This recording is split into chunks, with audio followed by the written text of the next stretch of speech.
Moi, si je devais résumer ma vie aujourd'hui avec vous, je dirais que c'est d'abord des rencontres.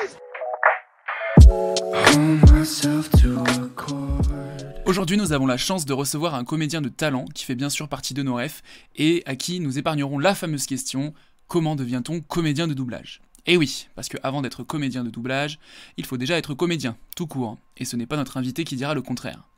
Passé par le cours Florent, le conservatoire et la comédie française, il a fait et satisfait ses gammes en tant que comédien de théâtre avant d'apparaître dans vos écrans de télé et de devenir la voix française de Brad Pitt, Keanu Reeves, Ethan Hawke, Jude Law, pour ne citer qu'eux.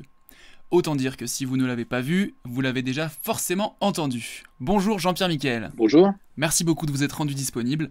La première partie de l'émission est consacrée à nos rêves, à nous, donc on a tout de suite envie de vous poser une question. C'est quoi vos rêves? Ah, c'est la question piège, évidemment. Donc, les refs, elles sont... Alors, j'en ai une qui est très personnelle, évidemment, mais c'est mon père. Ouais. Étant donné que mon père était comédien, c'est ce qui m'a donné envie de faire ce métier et c'est surtout ce qui, depuis mon plus jeune âge, m'a fasciné. C'est-à-dire que j'allais, quand il était sur les planches, j'allais au théâtre avec lui. Et quelquefois, au lieu de passer le mercredi à jouer au foot avec des copains, je le passais dans le foyer du théâtre à écouter par les retours la pièce qui se jouait et à écouter ses camarades discuter au foyer quand ils n'étaient pas en scène, etc., etc. Donc, j'ai vécu beaucoup dans cette ambiance-là, à peu le voir du coup le soir, puisque moi, évidemment, j'avais école, donc je dormais, j'étais à la maison, mais lui, il revenait tard. Donc, c'est un peu ma référence personnelle. Ensuite, professionnelle, il l'est évidemment aussi, pour beaucoup de choses, mais j'étais quand même beaucoup plus jeune pour comprendre exactement ce que je recherchais à ce moment-là. Et mes références se sont faites beaucoup avec les films des années 70-80. Les Pacino, De Niro, tous les acteurs de l'acteur studio, et avec ensuite, et je dois dire que j'ai de la chance avec les acteurs que je double aussi, qui sont des références pour moi, comme Brad Pitt dans son travail en général, dans ses choix, dans ses risques, de la même façon pour Ethan Hawke, même chose, puisqu'il fait, il va du film indé hyper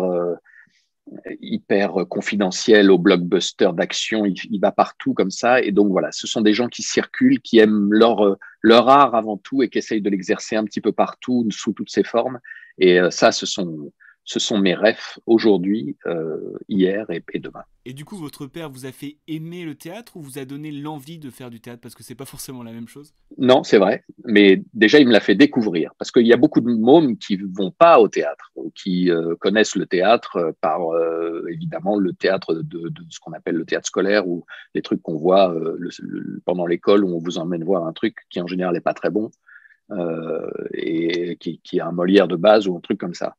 Donc, il m'a fait découvrir le théâtre dans le sens où j'ai découvert des textes, j'ai découvert du Tchekhov, j'ai découvert des auteurs contemporains, des trucs comme ça, à un âge où d'habitude, c'est vrai, les enfants vont beaucoup moins au théâtre, surtout à notre époque où c'est plus l'image et ce genre de choses. Maintenant, avoir envie, en effet, de passer à faire du théâtre, c'est autre chose. C'est-à-dire que c'est moi, ce qui me plaisait quand je voyais ça, c'était enfin, pour toutes les personnes qui rentrent dans un théâtre, c'est quelque chose qu'on sent, c'est une chaleur, c'est un bruit, c'est une odeur, c'est des sensations. Et quand vous êtes dans la salle, elles sont particulières, mais quand vous êtes en coulisses, c'est encore autre chose. Il y a une odeur de bois, il y a une odeur de poussière, il y a vraiment ce que j'appelle un mood de théâtre qui est voilà, qui est fascinant. Et se retrouver sur une scène avec des projecteurs dans la gueule, pas fort, hein, mais je veux dire, sentir de la lumière sur soi, c'est-à-dire il y a vraiment une chaleur qui se dégage. Entendre la foule, le public, quand vous avez une salle de 800 places comme ça derrière le rideau, moi j'allais sur scène avec lui juste avant, donc j'entendais tout ça, je sentais ces odeurs. Et entendre ce bruissement, ces conversations de gens qui allaient participer à une aventure comme ça, en direct, voir des acteurs se déployer, et moi ensuite les voir à partir des coulisses ou dans la salle, ça me fascinait. Donc j'avais envie de le faire. Maintenant, avoir envie et le faire, c'est un autre monde. C'est-à-dire que c'est là où vous devez vous confronter à l'esprit de réalité. Et quelquefois, c'est pas évident. Et donc, quand j'avais 15-16 ans, je voulais je voulais rentrer dans un cours de théâtre et tout, mais c'est pareil, qui choisir, comment, pourquoi, je suis tombé sur des ringues, ça n'avait aucun intérêt, je me faisais chier, et c'était pas terrible, jusqu'à ce que j'ai trouvé un cours de théâtre où tout d'un coup, à partir de je sais pas, j'avais quel âge, 17 ans, oui, parce que j'avais pas eu le droit, évidemment, comme tout le monde, de faire du théâtre avant d'avoir mon bac, par mon père lui-même. C'était la condition sine qua non. Donc, dès que j'ai eu mon bac, j'ai commencé mes études de sciences éco et en même temps un cours de théâtre où je passais beaucoup plus de temps qu'en amphi. Ouais. Et donc, là, c'est vrai que c'est voilà, se trouver face à la réalité, c'est autre chose. Parce que même dans une petite salle de cours où il y a 15 élèves et une petite scène qui doit faire, je sais pas, 6 mètres ou 5 mètres sur 2, quand vous avez 15 ans ou 16 ans ou 17 ans, c'est pas évident.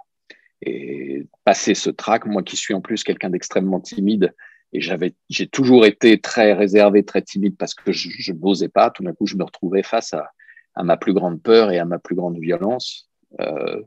Et j'ai dû la dépasser et j'ai essayé, ça a fonctionné, j'ai progressé. Et c'est surtout, une fois que vous l'avez goûté, comme vous savez ce que c'est ou ce que ça représente, il y a quelque chose du manque après. Quand vous le faites bien, quand vous le ressentez bien, quand vous jouez quelque chose, quand vous incarnez une émotion, parce qu'il ne s'agit pas de juste être présent et de dire des mots. Vraiment, c'est pas ça le but du théâtre. Ça, c'est un animateur éventuellement.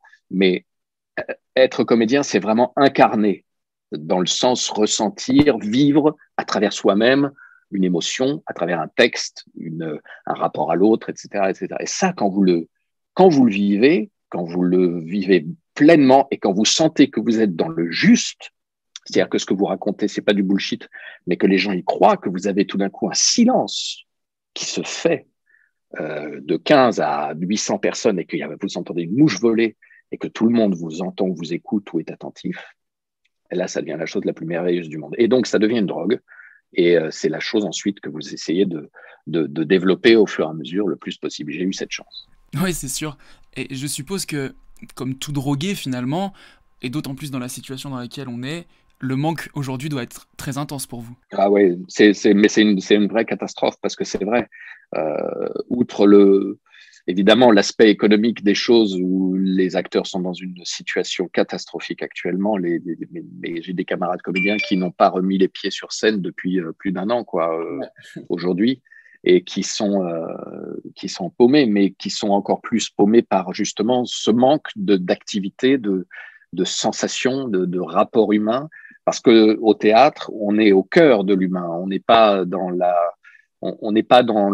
rapport de bureau. Tiens, salut, ça va, le masque, le machin. Non, on est au cœur de l'humain. On est au cœur de l'émotion, d'une situation, de choses. Donc, on vit les choses 10 000 fois plus fort. Et quand vous êtes privé de ça, c'est vrai que c'est catastrophique. Ouais, et c'est ce qui se vit en ce moment beaucoup chez beaucoup d'entre nous. J'ai la chance, moi, de pouvoir faire un peu de studio à côté, même s'il est très ralenti aussi en ce moment.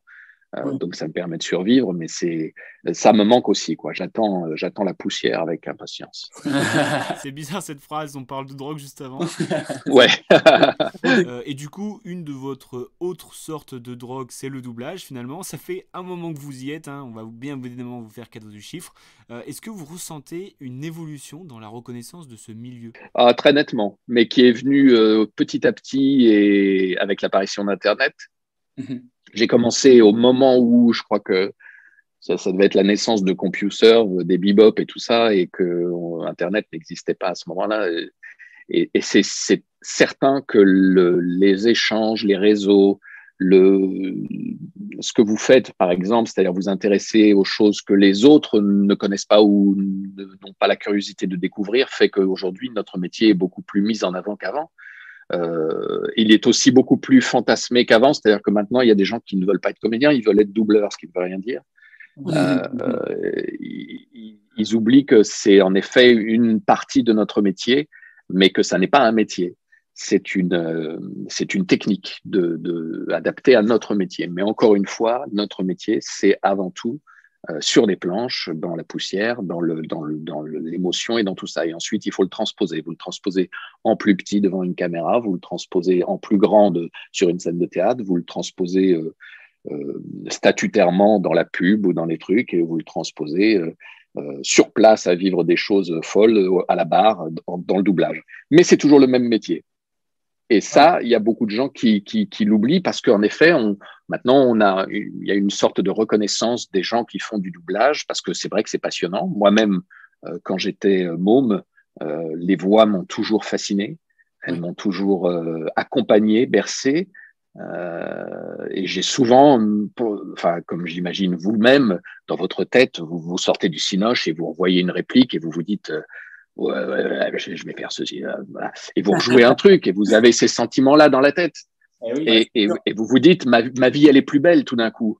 Et tiens, et ensuite vous le transposez dans votre vie. Demain, je vois Cédric, je vais lui dire putain, comme dans le film, putain Cédric, je te prends et je vais te foutre à la rue, tu vas voir mon gars.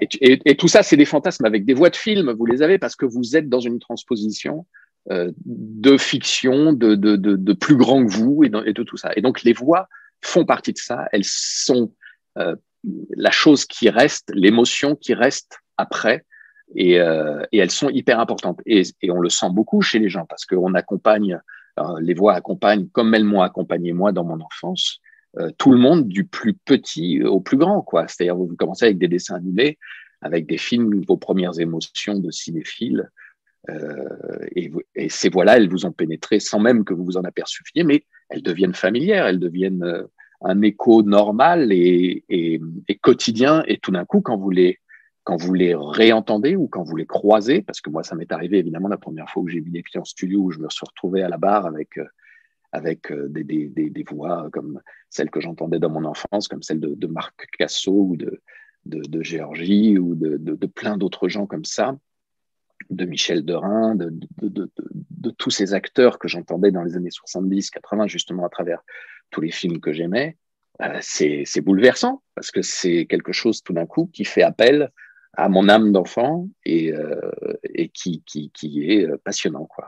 Donc, je comprends que ça fascine les gens et je le vois de plus en plus parce qu'en effet, j'ai beaucoup plus de retours qu'à une certaine époque et de curiosité et de discussion et de fantasmagorie sur les uns et les autres, sur les castings des trucs, des choses qu'on ne maîtrise absolument pas nous de notre côté, évidemment. Et les gens se prennent au jeu de ça, quoi. Oui, car ce qui est fou, pour revenir à ce que vous disiez, c'est qu'on n'imite pas Brad Pitt, mais on imite la voix de Brad Pitt. Donc en fait, on vous imite vous. Comme on imite Patrick Poivet qui fait Bruce Willis, mais pas la voix de Bruce Willis réelle, parce que ça ne parle à personne, la voix originale, ou à très très peu de monde. Alors que la voix française fait partie des souvenirs et des émotions de chacun. On est d'accord. Du coup, la transition est toute faite. On voulait vous poser une question. Attention, ça peut avoir des répercussions. Vous regardez les films en VF ou en VO ? En VO, moi, uniquement. Pas parce que j'aime pas ça, mais parce que au contraire, j'aime être au plus près de l'acteur. J'ai la chance de bien parler anglais, donc j'aime être au plus près de l'acteur et de ce qui se joue. Mais j'ai pas envie d'entendre mes copains que je connais par cœur et avec qui j'étais dans l'après-midi en studio. Donc, pour moi, ça brouille les choses beaucoup plus que pour vous qui avez encore cette sensation d'inconnu ou de mystère un petit peu. Donc, en général, je les préfère les écouter en VO. J'apprends plus de ce qu'ils font en VO. Quand vous regardez un Brad Pitt, par exemple, vous vous intéressez à ses mimiques, à son intonation, j'imagine ? J'essaye, et c'est mon job là-dessus, quand je dois doubler un de ses films, c'est d'être transparent et d'être le plus proche possible de ce que lui a joué, a voulu faire, a réalisé en général de manière assez remarquable. Et donc, j'essaye de m'approcher un petit peu de son talent pour le trahir le moins possible et être le plus proche possible de ce que les gens voient, de façon à ce qu'ils ne soient pas perturbés, à ce qu'ils soient, à ce que ça soit transparent pour eux par rapport à l'original, quoi.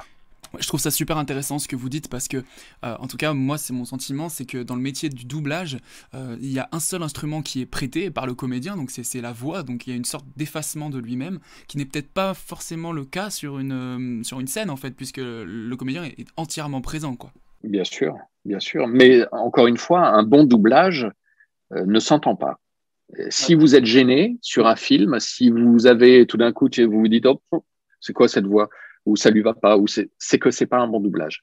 Ouais. Un bon doublage, c'est un truc où tout est en place, que le texte n'est pas choquant pour vous, que Parce que quelquefois, il y a des trucs, je ne vous raconte pas, on parle à peine français par moment, la façon dont c'est écrit.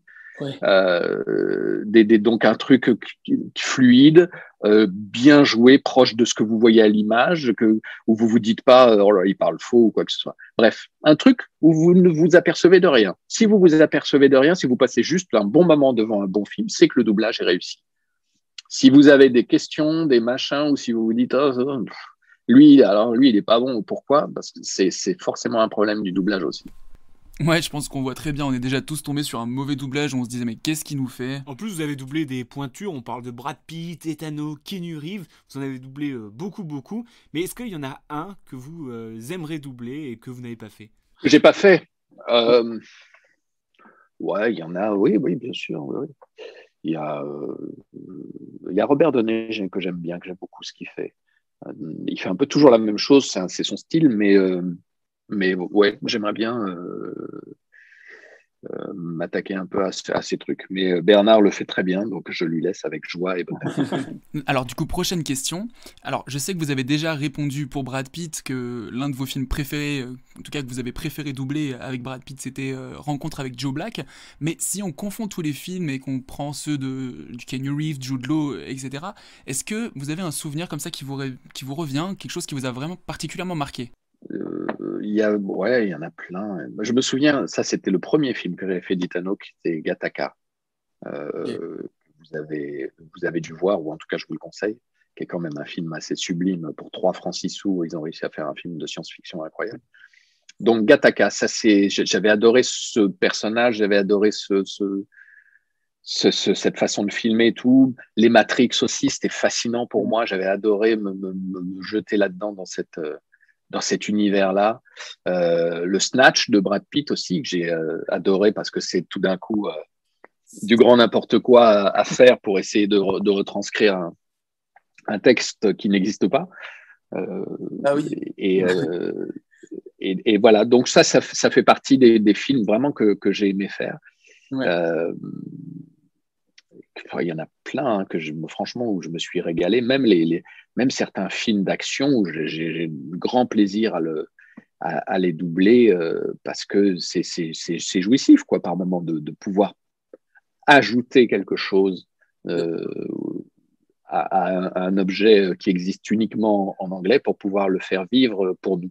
C'est génial quoi. Et du coup, à contrario, c'est un peu la question piège. Est-ce qu'il existe certains acteurs où vous dites oh non, lui, ça va être un petit peu une galère, ou vous y allez un petit peu en traînant la jambe?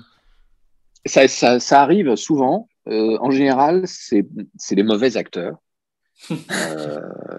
Et c'est beaucoup plus difficile à doubler que les bons, en fait. Ouais. Parce qu'ils ne sont pas dans le rythme, parce qu'ils ne sont pas vrais. Et du coup, vous vous sentez bousculé tout le temps pour essayer de rattraper un rythme qui est faux, qui est pas juste, qui est pas naturel, une voix qui est bizarre, ils font des choses étranges. Et donc, par exemple, ce qui est souvent difficile, c'est les téléfilms de Noël, les trucs comme ça, où vous avez des acteurs de seconde zone qui sont un peu pourris, quoi. Ou même les films où on connaît beaucoup moins la langue aussi, c'est plus compliqué, les films japonais, les films chinois. Là, quelquefois, on est paumé de chez paumé, quoi. On n'a aucun repère, ni dans les accents qu'ils prennent, parce qu'ils font des appuis qui n'ont rien à voir avec nos appuis à nous, où vous avez des trucs. Et là, vous dites, mais j'appuie où? Je m'appuie où pour faire passer la phrase quand il est juste en train de dire j'ai perdu mon pantalon, il faut que je. Et là, il y a un truc qui sort de l'espace. Donc, ça, c'est très compliqué, quoi. Mais dès que vous êtes avec un acteur de talent, ouais. Vous le sentez et le truc glisse tout seul, quoi. Si vous êtes bien, si vous savez ce que vous faites, il y a aucun problème pour rentrer dedans et l'accompagner. Ouais, je vois très bien ce que vous dites.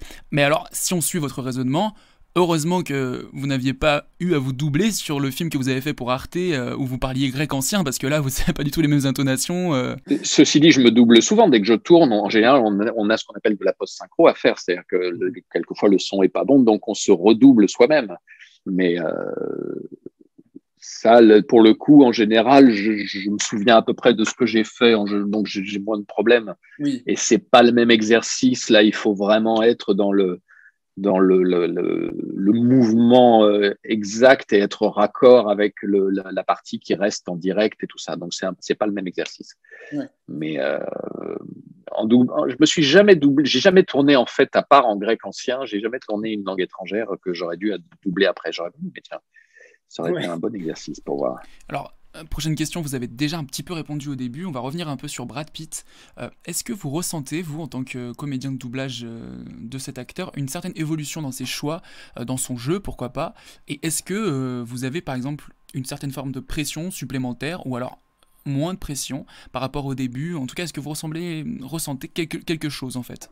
Alors, je sens quelque chose, lui, dans ses choix, dans la façon dont il travaille et tout, parce que c'est vrai qu'entre Snatch et Ad Astra, il y a quand même un monde. Le travail qu'il fait, il est vraiment extra. J'ai pas de superlatif suffisant pour parler des risques qu'il prend ou des choix qu'il fait. Je veux dire, c'est pas facile d'être toujours ce qu'on appelle un A-list actor 35 ans après. Le mec, il est là quand même depuis qu'il a, je sais pas, 25 ans, et il en a 55 ou 57, et il est toujours dans les number one du bankable aux États-Unis. Et il y en a combien qui, pendant ce temps-là, sont tombés dans les oubliettes, quoi. C'est vraiment extrêmement compliqué. Et ce mec-là l'a fait en suivant son chemin, en créant sa boîte de prod pour faire ses propres projets. Pour développer ses propres films, et pas des films faciles. Il pourrait très bien avoir fait des super-héros chez la Marvel et compagnie. On lui aurait sûrement ouvert les portes en grand, et il le fait pas. Et il continue de choisir des trucs intimistes ou pas. Il va chez les zombies, mais il va aussi sur Ad Astra, justement, sur des trucs très forts, très différents. Et à chaque fois, avec une exigence, que ce soit, on le sent, parce que c'est lui qui produit, parce qu'il y a une exigence réelle dans le travail qui est fait, dans les choix qui sont faits, que ce soit des réalisateurs, des chefs-op, du scénar et tout ça. Et franchement, je suis très admiratif de ça, parce que c'est le genre de carrière que j'aurais aimé faire et qu'il est vraiment difficile de faire. Ethan Hawke est un peu dans le même style aussi, mais Ethan Hawke, il est tellement gourmand qu'il fait 15 films par an, quoi. Il bouffe tout. Il a disparu de la liste des A-list. Lui, il est dans la liste de mecs qui font tout. Ouais. Donc, il est prêt à partir avec Jean-Louis, qui a écrit un scénario un peu intimiste à 3 francs dans tel truc, machin. Il y va, et puis à côté, il va se faire le truc avec Spielberg. Enfin, il va aller partout. Lui, franchement, il est incroyable aussi dans ses choix. Mais c'est un ogre. C'est le mec, il bouffe tout. Et il se lâche à chaque fois. Il joue sa vie sur chaque rôle. Voilà. Donc, un acteur magnifique aussi, mais très différent dans son choix. L'autre fait des choix plus étudiés, plus profonds. D'ailleurs, ça m'emmerde un peu. Je crois que j'ai lu qu'il voulait arrêter la carrière maintenant pour se consacrer à la production. Alors là, c'est un scoop. On est déçus. Donc, ça m'arrange pas du tout. J'imagine, ouais. et j'espère le ramener à la raison. Donc, voilà. Ça me fait penser à un film Hollywood où il y a Foresti qui va convaincre sa VO de pas prendre sa retraite. Enfin, c'est un peu la même histoire. Exactement. Du coup, pour revenir à la question, est-ce que maintenant, quand vous doublez un Brad Pitt, on vous donne les clés et vous faites ce que vous voulez, ou il y a encore une certaine exigence? Il y a toujours une exigence, bien sûr, mais je veux dire, personne n'a besoin de me la mettre sous le nez. Je suis le premier à la voir avec moi-même et avec le travail que je dois faire. Donc, quand je découvre le film, il n'est pas question que tout d'un coup, parce que je le fais régulièrement, je le fasse n'importe comment. Donc évidemment, oui, dès que déjà c'est un rendez-vous qui est rare, parce que comme je vous dis, il tourne pas énormément, donc ça fait déjà depuis, je sais pas quand je l'ai pas fait là, mais un moment. 2019, ouais, je crois. 2019, ouais. Il a fait les deux d'un coup. Il y avait 2019 et puis depuis la pandémie, il n'y a plus rien. Donc voilà, ça fait plus d'1 an que je l'ai pas fait. Et je me régale à chaque fois que j'ai ce rendez-vous, parce que je suis curieux de découvrir ce qu'il a fait, pourquoi, comment, et la façon dont je vais pouvoir l'aborder et travailler avec lui en le découvrant, quoi. Ouais, ça va être super intéressant. Alors c'est le moment de la question piège, on est désolé. Si demain, Keanu Reeves, Brad Pitt et Ethan Hawke jouent dans le même film, comment vous faites? Et pire, vous choisissez qui? Alors, c'est déjà arrivé avec Fassbender Et Brad Pitt, justement, dans 2 films à la suite, je ne sais pas pourquoi, ils s'étaient bien trouvés tous les deux, et du coup, il l'a engagé dans 12 Years a Slave, et ensuite, il était dans Cartel.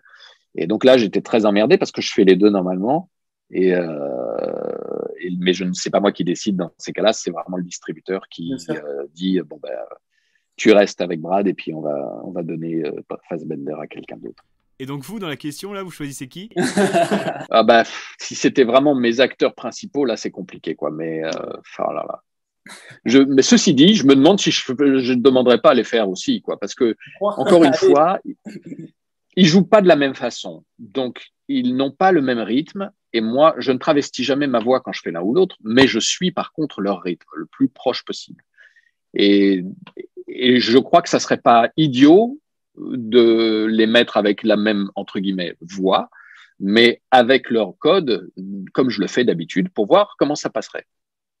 Tu vois, même à la limite, je dirais, essayez, quoi. Je viens faire les essais, une scène où ils sont tous les deux ensemble, et je fais la scène en enregistrant l'un, et je le fais la même en enregistrant l'autre, et ils se parlent et on voit comment ça fonctionne. Parce que en même temps, je me demande si ça serait pas moins choquant pour les gens c'est pas faux, hein, que d'avoir tout d'un coup une voix venue de l'espace en se disant mais qui c'est, j'ai jamais entendu Keanu Reeves avec cette voix-là. Bah, c'est clair, parce que le directeur artistique devra forcément choisir alors soit une voix qui vous ressemble, mais ça serait forcément une pâle copie, ou alors une voix totalement différente, mais alors là, les gens vont se dire, on n'a pas du tout l'habitude d'entendre cet acteur avec cette voix, donc... En tout cas, bonne réponse.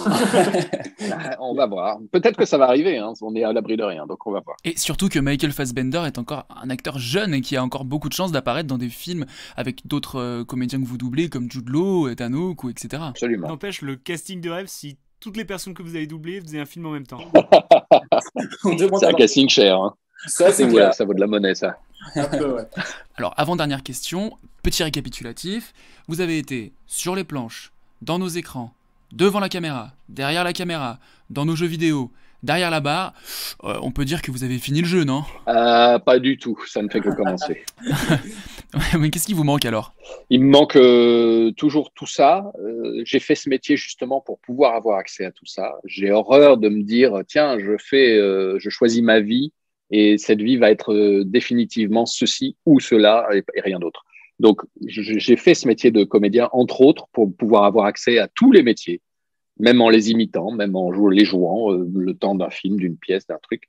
Et j'ai fait, et j'espère bien que ça va continuer, quoi, longtemps, longtemps. Bah, on vous le souhaite, hein, vraiment. Bon, c'est bien parti pour, en tout cas. Alors, j'avais une petite question bonus. Alors, je sais que c'est un peu une question bateau, mais je suis jeune comédien en première année au cours Florent. Et j'aurais voulu vous demander si vous aviez un petit conseil, en tout cas, voilà, quelque chose qui vous a aidé, vous, dans votre carrière, et qui pourrait, pourquoi pas, m'aider, moi. J'ai un conseil, un seul, qui peut paraître évident, mais qui l'est pas du tout. Parce que je le réalise à chaque fois que j'ai accès, à chaque fois que je travaille avec des comédiens qui ne le suivent pas, justement, ce conseil. C'est travailler. Ouais. Travailler, ça veut dire apprendre ces textes, mais pas les apprendre en les lisant, apprendre jusqu'à ce qu'ils soient vous-même. Ça demande beaucoup d'efforts parce que c'est pas évident au début, c'est chiant. C'est la partie la plus chiante de notre métier, apprendre son texte, essayer de se le remémorer et tout ça. Mais, et je dis ça, franchement, ayant joué plus de 50 pièces maintenant au théâtre, le jour où vous avez ça entièrement en vous, comme si c'était vous-même un texte, eh ben, vous avez une autre façon de le vivre et de le jouer qui va vous libérer de tout un tas de choses que vous n'imaginiez pas, qui va vous permettre d'être disponible à toutes les émotions, à votre partenaire, parce que vous ne penserez plus au texte. Moi, au début, jeune comédien, ça me faisait chier. J'essayais d'apprendre, mais sans apprendre, ou je me disais, tiens, je vais apprendre, puis voilà, à force de le répéter, je le saurais, etc. Mais on ne le sait jamais assez, le texte. Et c'est la même chose au cinéma, à la télé. Alors évidemment, ça n'est pas pour le doublage, ça, ce n'est pas... Oui, bien sûr. Mais ça retombe sur le doublage et ça retombe sur le reste, parce que maîtriser un texte, le travailler, ça veut dire le lire mot à mot pour comprendre le sens qui est dans ce texte, mais aussi dessous ce texte. Oui, le sous-texte, bien sûr. Et je vous assure que la première lecture ne sera jamais la 10e. À la 10e lecture, vous allez continuer à découvrir des choses au sein du texte C'est ce qui fait normalement le travail à la table. C'est ce qu'un bon metteur en scène devrait vous permettre de développer et de faire. Mais une fois que vous avez compris intimement un texte et votre réplique, si vous arrivez à la connaître et à l'intégrer de façon totalement transparente en vous, vous allez prendre un tel kiff sur scène après, ou avec votre partenaire à l'écran, que vous allez comprendre ce que c'est que travailler et combien c'est nécessaire. Et je vois tellement de gens qui se disent « Ah, c'est bon, moi je fais ça demain, donc je le lirai au HMC juste avant, ça me suffit, je préfère improviser et tout. » Mais ça n'a rien à voir. Improviser, c'est une chose, si vous avez du talent, ça passe. Mais connaître un texte, le savoir et pouvoir le maîtriser au point de ne plus penser à « Putain, mais c'est quoi ma réplique d'après? Merde, qu'est-ce que je dois balancer là? Attends, il tourne là. » Eh ben, tout change. Tout change parce que vous êtes disponible à tout, au moindre accident. Et ça, c'est important en scène parce que des accidents, il y en a toujours. Que ce soit un projecteur qui tombe, un mec qui loupe son entrée, l'autre qui bafouille, etc. Plus vous maîtrisez votre sujet, plus vous êtes peinard et libre de tout. Et c'est le conseil ultime, gardez et gagnez votre liberté sur scène et dans votre métier. Et pour ça, il faut travailler. Bon bah écoutez, c'est génial parce que c'est même pas qu'un conseil, c'est comment appliquer le conseil. Donc je vous dis déjà merci et puis j'aurai peut-être l'occasion un jour de vous redire merci en vrai. Juste pour finir, à la fin de l'émission, on met en lumière nos futurs rêves. Ouais. Donc on aimerait savoir votre futur rêve finalement. Qu'est-ce qui vous a touché dernièrement, qui vous a particulièrement plu? Alors c'est pas forcément du doublage, hein, ça peut être un film, un spectacle, un livre, un podcast, ce que vous voulez en fait, votre futur rêve. J'aime beaucoup ce qui se passe actuellement en chanson, dans la chanson française, dans les nouveaux trucs qui sortent, que ce soit Pomme, que ce soit Ben, machin, etc. Il y en a plein là qui sortent et ça me fait un bien fou parce que je désespérais un peu de notre pop et de notre variété avec uniquement des chanteurs à zouk, à machin, à truc sans texte, etc. Et tout d'un coup, je vois qu'il y a des vrais auteurs qui reviennent, ce qui fait vraiment le cœur de la chanson française et qui n'existait plus depuis un moment. Et voilà, ça, c'est mes prochaines rêves pour les 10 ans à venir et je suis content.